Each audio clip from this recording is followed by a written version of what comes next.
Olá, estamos começando mais um programa Opinião Pernambuco. Eu sou o Valdir Oliveira e lembro que os programas Opinião Pernambuco também são exibidos nas rádios Universitária FM 99.9 MHz e na Rádio Universitária Paulo Freire 820 kHz AM. O programa de hoje aborda os cortes nas universidades brasileiras. São nossos convidados o reitor da UFPE, Alfredo Gomes, e o reitor da Universidade Federal Rural de Pernambuco, Marcelo Carneiro Leão. Bem, as universidades federais de todo o país, elas enfrentaram um corte, estão enfrentando um corte agora em 2021 de quase 4 bilhões no orçamento.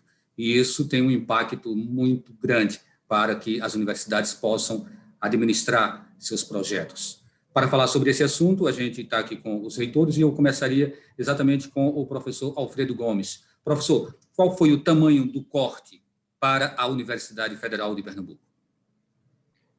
A nossa universidade sofreu um corte de 30 milhões, equivale a praticamente 20% do orçamento da universidade no orçamento deste ano em relação a 2020. Nós estamos, portanto, regredindo ao orçamento de 2011, no que se refere aos recursos de custeio discricionário. Então, é um corte muito expressivo, né, que compromete, portanto, o funcionamento das nossas instituições. Professor reitor Marcelo Carneiro Leão, na Universidade Federal Rural de Pernambuco, qual foi a dimensão dessa redução? Olá, Valdir, eu sou Alfredo, praticamente da mesma ordem. No nosso caso, a UFRPE teve um corte de 21%, também regredindo a níveis de 2010 a 2011. Esses 21%, eles repercutem, no nosso caso, por exemplo, em investimentos, que tínhamos da ordem de 16 milhões e 600, 15 milhões de emenda para a continuação das obras do cabo em Belo Jardim, mais 1 milhão e 600 de investimento. Hoje temos de investimento apenas R$42 mil, que vem carimbado na questão de acessibilidade, e o nosso orçamento de custeio, que era para vir da ordem de 85 milhões, está vindo 54 milhões. Fora isso, é bom lembrar que sobre esse orçamento cortado, nós temos um bloqueio de 13,8% do MEC diretamente. Então, inviabiliza o funcionamento tanto da Rural como, creio, da UFPE. Professor Alfredo, eu andei lendo que teria havido uma tentativa de minimizar o impacto com algum desbloqueio, mas as informações que mais circularam em toda a mídia é que esse bloqueio ele aconteceu e que dependeria ainda, né, de uma nova aprovação do governo, liberação do Congresso, para que as universidades pudessem fazer uso, né, desses recursos. Esse bloqueio realmente existe, desses 130 milhões, com que, de fato, a Universidade Federal de Pernambuco pode contar? Na verdade, nós continuamos, né, todas as universidades, com um bloqueio de 13,5%, né, mais ou menos, né, nos recursos gerais, dos recursos discricionários, né, de custeio. O que aconteceu recentemente, aí, na sexta-feira da semana passada, foi nós tínhamos recursos que eram condicionados, né? Os recursos foram descondicionados, foram liberados para recompor o orçamento, mas permanece, portanto, um bloqueio no nosso orçamento. Na prática, é assim, Valdir, para a população entender, né? 100% do orçamento, né, para ser distribuído para as universidades, o que vinha sendo distribuído era 42% desse recurso e 58% estava condicionado, a depender de uma aprovação do Congresso Nacional. Quando foi feito, portanto, o sancionamento da lei orçamentária, em seguida o MEC, né, introduziu, portanto, um outro bloqueio no valor de 13,5%. O que aconteceu, portanto, foi o descontingenciamento, ou seja, deixou de ter o condicionamento. E nós recompamos o orçamento e agora permanece um bloqueio que, no nosso caso, se refere a um valor de aproximadamente 19 milhões. Então, a situação, entre aspas, melhorou um pouco, mas só do ponto de vista da liberação. Nós continuamos com o corte, né? Nós não tivemos o orçamento recomposto e ainda continuamos, portanto, com um bloqueio desse valor aí, da ordem de 19 milhões, no caso da Universidade Federal de Pernambuco. Reitor Marcelo, me parece que esses cortes eles são mais graves ainda porque se trata de uma cadeia. Isso vem acontecendo sequencialmente, ou seja, nos últimos anos as universidades vêm sendo afetadas com essas reduções. Gostaria sobre essas perdas no orçamento, né? Até que ponto isso abala a missão de uma universidade pública federal aqui no Brasil? De fato, Valdir, é importante a gente contextualizar que desde 2015, mais ou menos, a gente tem constantemente uma redução dos nossos orçamentos. Obviamente que nesses últimos 2 anos ele aconteceu de uma forma mais drástica, o que é ainda mais difícil da gente viabilizar o nosso funcionamento, porque a gente já vinha cortando, já vinha enxugando, ou seja, nós não temos um orçamento com uma gordura, como se diz, para ainda cortar mais. Hoje, o corte que a gente vai precisar fazer, se não for recomposto, como importante, Alfredo colocou, para a gente desmistificar o que foi colocado na sexta-feira passada. Nós estamos lutando pela recomposição orçamentária nossa, ou seja, os 21% que foi cortado, a gente quer a recomposição para poder funcionar. O que o governo fez foi apenas uma mudança na fonte dos 60% que estavam contingenciados, daria de uma autorização de um projeto de lei do Congresso. Ele agora tem autonomia para liberar, mas depende de uma série de situações que a gente não dá para detalhar aqui, superávit financeiro das universidades, uma série que não está garantido essa recomposição do orçamento cortado. O que precisávamos era recompor o orçamento, pelo menos de 2020, uma recuperação dos 21%. Isso só vai ser possível ser feito através de uma pressão ao nosso Congresso. Então, de fato, nós estamos numa situação muito difícil, porque nós não temos de onde cortar. Hoje, o corte vai impactar necessariamente no funcionamento da nossa instituição. E mais grave, se tivermos que cortar, por exemplo, nos nossos contratos de terceirização, isso significa também demissões nas empresas que nos prestam serviço à universidade. Do professor reitor Alfredo Gomes, o senhor falou, antes de começar o programa, que está vindo de uma reunião da Andifes, ou seja, esse é um movimento que envolve todos os reitores, envolve todos os professores, envolve a comunidade discente. E qual é a percepção hoje de quem faz a educação no Brasil em relação a esses cortes, em relação a esse momento? Olha, nós estamos todos muitíssimos preocupados, né, com o destino, obviamente, das universidades, das instituições de pesquisa, inclusive com o corte que houve no CNPq, na CAPES, dentre outras instituições fundamentais para o sistema de ciência, tecnologia e inovação. E as universidades fazem parte, portanto, desse processo. Como o professor Marcelo colocou aqui, nosso reitor, a nossa luta é pela recomposição do orçamento. É necessário, portanto, uma ampla articulação junto ao Congresso Nacional e ao próprio governo, para que nós possamos recuperar o orçamento, recompor o orçamento nos termos do ano passado, de 2020, e para isso nós precisaríamos de uma suplementação de aproximadamente mais de R$1 bilhão para as universidades. Isso é fundamental. As universidades, como Marcelo já destacou aqui, cumprem um papel essencial em toda e qualquer sociedade, no sentido profundo do termo, de realização de pesquisa, formação de pessoal altamente qualificado, realização do projeto de extensão. Então, nós, na Andifes, estamos discutindo essa matéria. Houve reunião a semana passada com o secretário executivo do MEC, houve reunião hoje do Andifes para repassar essa questão e discutir os caminhos que nós temos de adotar em relação ao Congresso Nacional. É necessário, e aí eu finalizo essa fala, um projeto de lei do Congresso Nacional. Esse projeto de lei ele permite as condições, portanto, para a recuperação do nosso orçamento.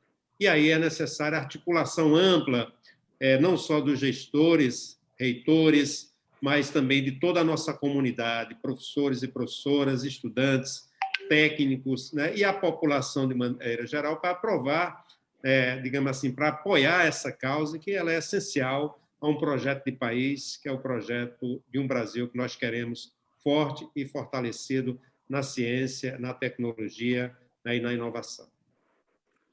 Professor Marcelo Carneiro Leão, uma universidade ela depende de uma mão de obra terceirizada, isso é comum aqui no Brasil, então os serviços de limpeza normalmente são terceirizados, a segurança é terceirizada, portaria algumas universidades elas terceirizam, outras acabam montando, né, fazendo uma coisa híbrida.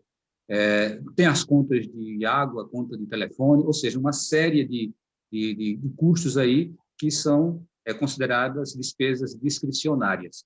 Gostaria que o senhor falasse mais um pouco sobre isso, né? Como que uma instituição como uma universidade ela pode fisicamente funcionar se as verbas não existem para cobrir, para custear essas despesas? Perfeito, Valdir. Isso se agrava ainda mais quando, nos últimos anos, nós temos perdido a capacidade de contratar, de nomear pessoas efetivas. Alguns cargos estão desaparecendo, como motorista, como vigilantes, há algum tempo, e alguns mais recentemente. Isso faz com que as universidades precisem terceirizar os seus serviços, contratar empresas. Só que isso cai dentro do orçamento de custeio. Como, por exemplo, nosso da Rural, se a gente fosse recompor o do ano passado com a inflação que aconteceu de 2020 para 2021, nós deveríamos ter receber nesse orçamento da ordem de 86 milhões para o custeio. E vamos receber, por essa LOA atual, 54 apenas. Ou seja, não tem como, já que a gente mantém os serviços, ao contrário, a universidade, isso aconteceu com a Rural, acontece com a Federal, ela se expande, aumenta os seus serviços, há um processo inflacionário sobre isso, e nós vamos ter que atuar num novo ano com cerca de 30 milhões a menos, no caso da Rural, para o seu serviço de custeio, que envolve energia, água, terceirização, segurança, limpeza, bolsas específicas que nós precisamos. Então, é uma dificuldade muito grande e a gente precisa, de fato, como bem disse o professor Alfredo, de uma mobilização da sociedade para garantir o futuro das universidades, não somente para essa geração, mas para próximas gerações. Não existe país, eu sempre digo isso, não existe país desenvolvido que reduza as desigualdades sociais se não tiver uma política de Estado com forte investimento em educação, ciência e tecnologia. E gosto de dizer, Valdir, que isso não é opinião, é uma constatação da história da humanidade. Nenhum país conseguiu esse desenvolvimento social com uma boa distribuição de renda se não for com investimento em educação, ciência e tecnologia.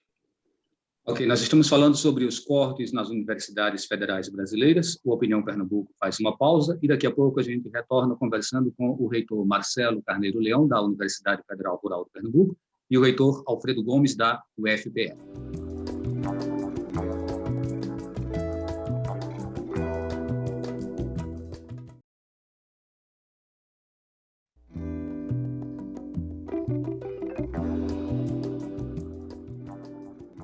Estamos de volta com o programa Opinião Pernambuco. Eu sou o Valdir Oliveira, lembrando que este programa e todos os outros Opinião também são exibidos nas rádios Universitária FM 99.9 e na Rádio Universitária AM 820 kHz.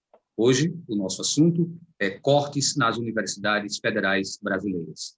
Bem, professor Alfredo Gomes, com a vinda da pandemia, com a chegada da pandemia, do novo coronavírus, muitos governantes acabaram encontrando aí um pretexto para efetuar cortes orçamentários. Esse argumento me parece meio contraditório, porque as próprias universidades elas ficaram exatamente a serviço da ciência, das universidades que brota a ciência, e ficaram a serviço da comunidade, a serviço do seu povo, desenvolvendo projetos de extensão, projetos interessantes e bons, né, para o combate exatamente ao vírus. Eu gostaria que o senhor falasse um pouquinho sobre isso. Bom, a questão da pandemia, né, é um fato concreto, né, uma crise sanitária global, que os países responderam de forma muito diferentes, né? O ideal seria que tivéssemos tido aqui no Brasil uma coordenação ampla, consistente em termos de resposta para a pandemia. E nós não tivemos e pagamos muito caros em termos de vidas humanas, né, e também do ponto de vista econômico e social. Associada a essa crise sanitária, temos também a crise do ponto de vista econômico, que estamos acompanhando, né? a má gestão da crise da pandemia, né, ela escala para outras proporções, né, e aí começa a afetar também a dimensão econômica, para além dos termos que nós consideraríamos, né, digamos assim, entre aspas, aceitáveis, né, neste caso, né? Então, as universidades sempre tiveram um papel muito ativo na relação com a comunidade de maneira geral, com a sociedade de maneira geral, por meio não apenas de formação de quadro extremamente, altamente qualificados, no caso, portanto, dos profissionais da área de saúde, isso é muito evidente, né, como também, né, formação de nível de mestrado e doutorado, pós-doutorado, e realização de pesquisas, né? E esses investimentos se faziam e se fazem muito importantes na conjuntura atual. Eu vou dar um exemplo aqui, Valdir, de duas situações, para ser breve, né? Nós temos aqui projetos para desenvolvimento de vacina na universidade. Aí nós precisamos do aporte permanente para esse processo. Olha, corte em recursos implica você, de alguma forma, digamos assim, fragilizar, você sucatear, impedir, criar obstáculo ao processo de consolidação dos laboratórios que esses projetos são desenvolvidos, né? Então, nós precisamos de material, precisamos de equipamento, precisamos de o próprio prédio, e dentre outras coisas.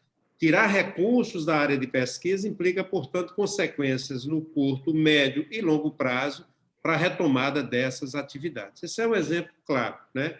Outras atividades que nós temos desenvolvido nesse caso são as parcerias com os municípios, porque aí a pandemia gerou também uma grande oportunidade, né, de aproximação da nossa universidade, eu creio mesmo que Marcelo deve fazer referência aí, com os municípios de maneira geral. E aí nós tivemos uma grande parceria na realização de testes RT-PCRs e também de pesquisa.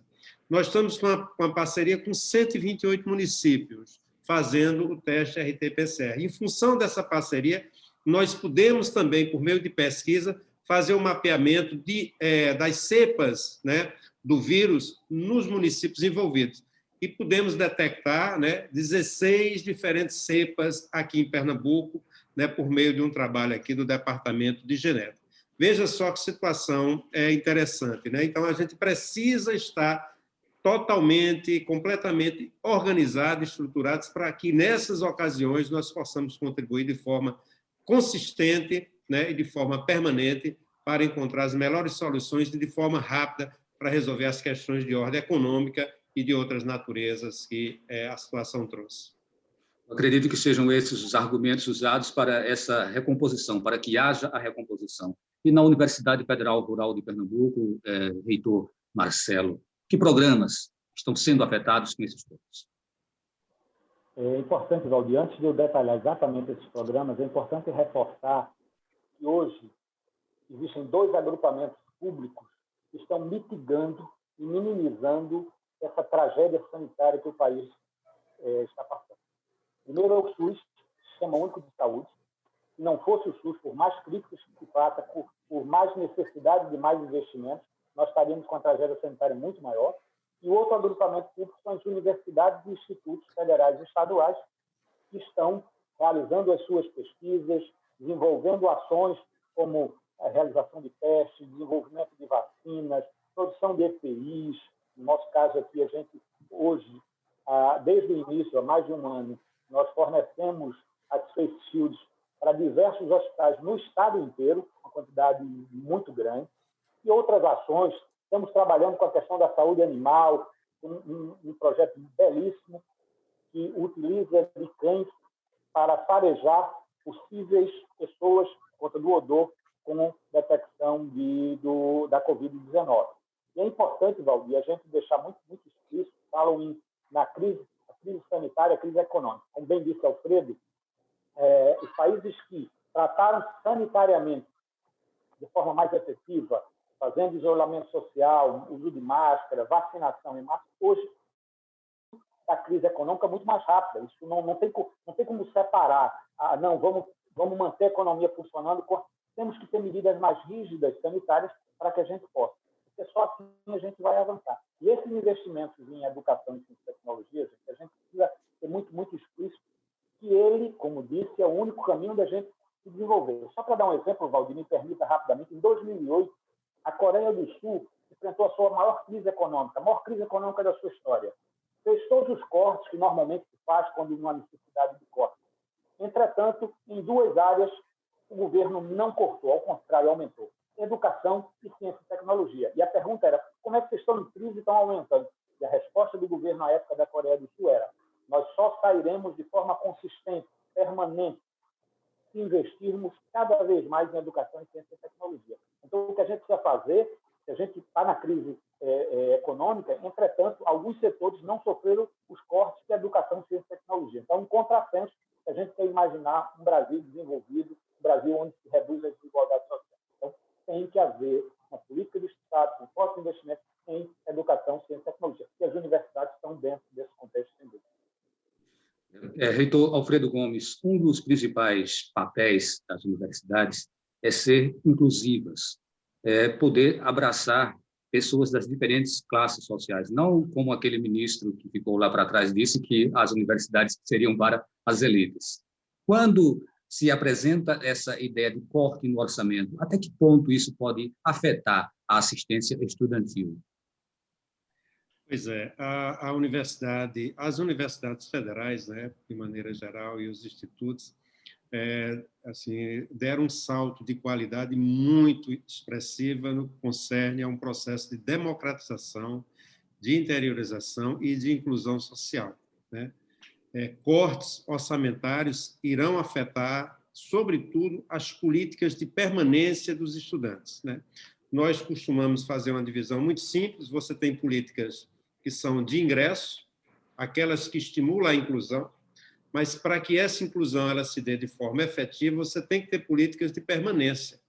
As políticas de cotas, por exemplo, ela faz o ingresso de 50% de todos os estudantes oriundos de escolas públicas em todos os cursos e turnos da universidade, né? E isso é muito importante, né, para que a universidade tenha a cara da população brasileira, né? Não seja uma instituição de elite, como tradicionalmente foi.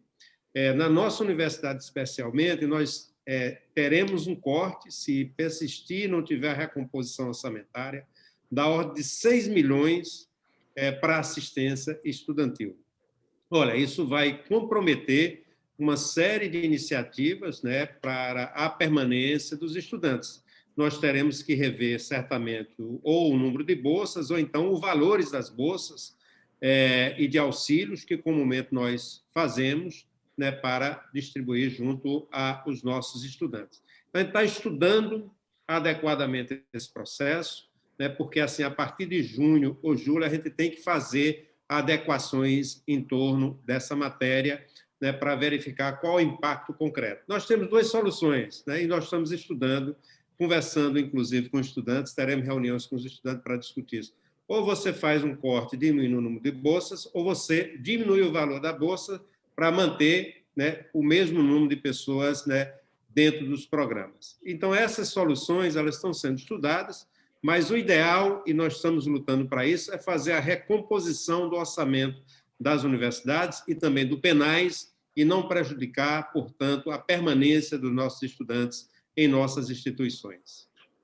Eu passaria a mesma questão para o senhor, reitor Marcelo Carneiro Leão, lembrando assim que o nosso tempo agora está ficando curto, e se der para responder em 1 minuto, 1 minuto e meio, seria o ideal. Obrigado. Sem problema.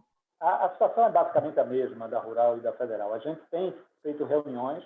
Nesse momento, a gente está fazendo ajustes nos nossos contratos terceirizados e não vamos mexer nas bolsas. E deixamos um pouco mais, postergamos um pouco mais a decisão para o segundo semestre. Entretanto, se não houver recomposição, é isso que a gente está lutando no Congresso Nacional, vai ficar difícil a gente manter no nível que a gente tem hoje de assistência estudantil, com as bolsas, sejam elas do PENAES, porque são dois blocos diferentes, tem as bolsas de vulnerabilidade socioeconômica, que são do PENAES, Programa Nacional de Assistência Estudantil, e tem as bolsas que são pagas com orçamento discricionário nosso, monitoria, extensão, algumas de iniciação científica e outros programas. Então, nesse momento, a gente está segurando esses cortes, essa redução, mas, obviamente, se não houver uma recomposição, vai ficar difícil a gente chegar até o final do ano no mesmo limite. Então, 30 segundos para as suas considerações finais, reitor. Bom, primeiro, Valdir, agradecer pela oportunidade, né, conversar com você e com toda a audiência do Opinião Pernambuco é muito importante. Nós temos digamos assim, uma audiência extremamente qualificada, sabe fazer o julgamento, reconhece, sem sombra de dúvida, a importância das universidades públicas, né, para o nosso país. As universidades são patrimônios estratégicos da nossa sociedade e nós precisamos reafirmá-las, né, para poder legar às gerações futuras instituições bem geridas, né, fortes do ponto de vista da pesquisa, do ponto de vista do ensino de graduação e pós-graduação e também da extensão. Então, prazer estar com você, né, e com o professor Marcelo. É uma grande alegria sempre estar com o Marcelo e fazer o debate em torno das universidades. Professor Marcelo, 30 segundos também para o senhor. Obrigado, Valdir. Também uma honra e uma gratidão muito grande estar participando da Opinião Pernambuco, junto com o Alfredo. Acho que a gente está fazendo, inclusive, iniciativas em conjunto através do consórcio Universo, que estão em todas as universidades localizadas no estado. É importante essa união e deixar para a sociedade a importância da defesa das universidades, porque não é somente para a comunidade universitária. Defender a universidade hoje é defender o futuro do Brasil, é defender um país desenvolvido, é defender um país que reduz as suas desigualdades sociais. Então, vamos juntos nessa luta recompor o orçamento das universidades. Muito obrigado, Valdir, muito obrigado, Alfredo, e a todos. Obrigado a vocês que nos acompanham também pelas rádios Universitária AM e FM. Eu sou o Valdir Oliveira e a gente encerra aqui o programa Opinião Pernambuco. A todos, um grande abraço e até o próximo encontro.